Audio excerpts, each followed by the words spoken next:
Life is one big ritual, a series of events, patterns of behavior, mirrored on a daily basis.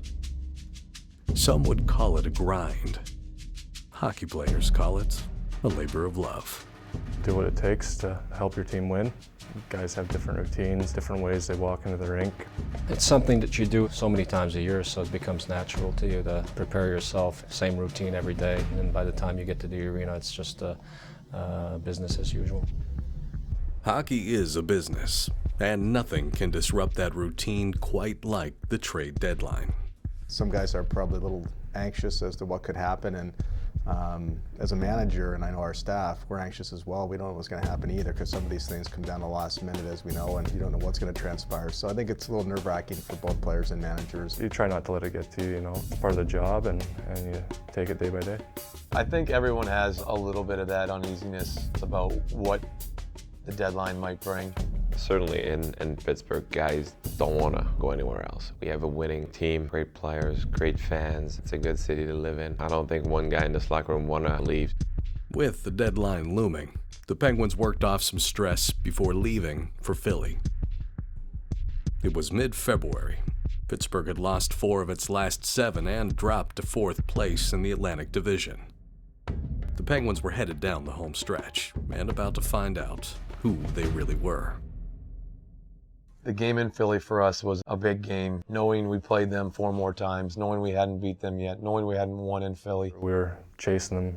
I don't know how many points we were back, but it's a big game to gain some ground on them and answer after a couple losses against them.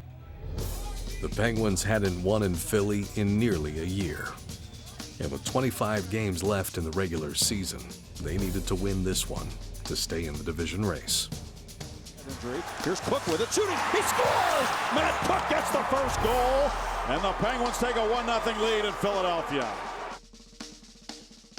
Yager with Briere, Yager pulls up, fires, scores! The Flyers enjoying a 4-on-3 now. Yager again, holds, fires, scores! We gave up a power play goal in that game in the first period to Yager, and then defaced with the penalties we had in the second period with a 5-on-4. Stahl, short-handed. Stahl, fires, scores! What a shot by Stahl! And the Penguins tie the game with a short-handed goal. Then we go down 5-on-3. Really in a tough spot in that game. We needed to come up big. Not only did we come up big, we get almost a never-happening situation with a 5-on-3. That 5-on-3 was huge. I was actually sitting in a box, so as you're sitting in there, you don't want the momentum to switch on the other side. And now Timonen mishandles the puck, and Matt Cook in a foot race. He'll win it easily. Cook to the goal. Scores! Matt Cook with his second goal of the game. And a 3-on-5 goal by Matt Cook. I felt a little better in the penalty box there, seeing these guys score. So to come out of that penalty situation, which was one that really could have put the game in Philly's favor, leading 3-2, was just a huge effort to come up with those 2 goals and the kills. Execution on the penalty kill led to the first win over the Flyers this season. And it's not the first time it's made a difference. The Penguins only allowed 2 power play goals the entire month of February. The penalty kill has to step over the boards and get the job done, and that's what they have instilled in our team, and you need that. We got a lot of guys that go over the boards that can kill penalties.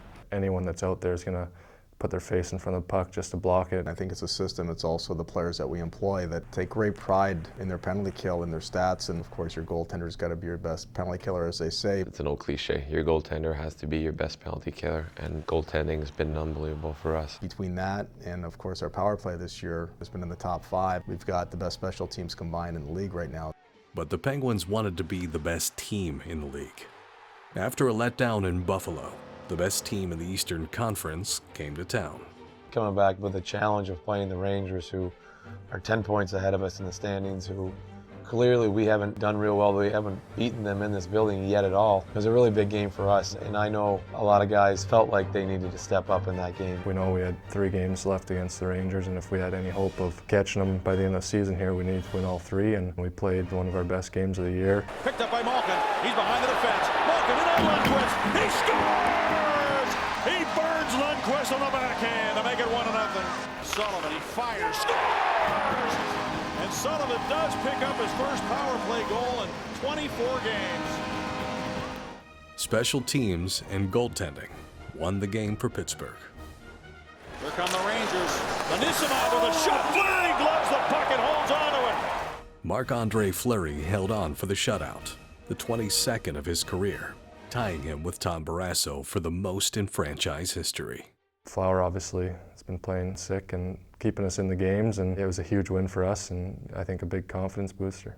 We're probably going to look back at the game that put us on the right track.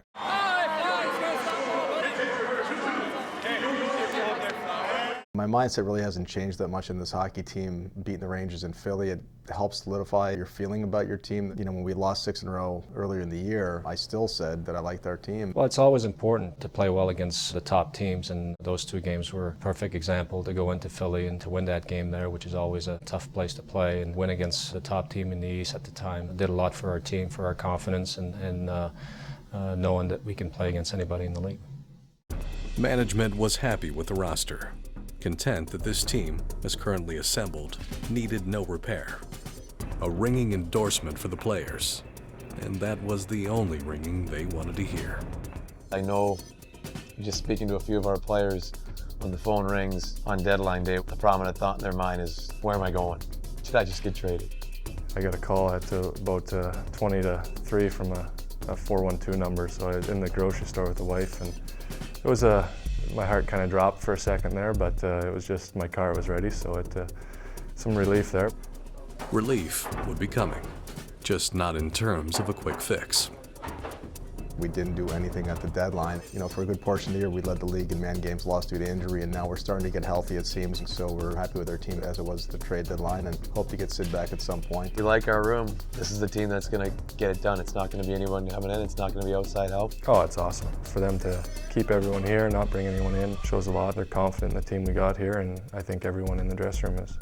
It feels great. The chemistry is here. The management feels comfortable in the team we have. They're confident in the guys in this locker room. And when you have a guy like Sidney Crosby that probably will come back right after the trade deadline, it's always a big plus.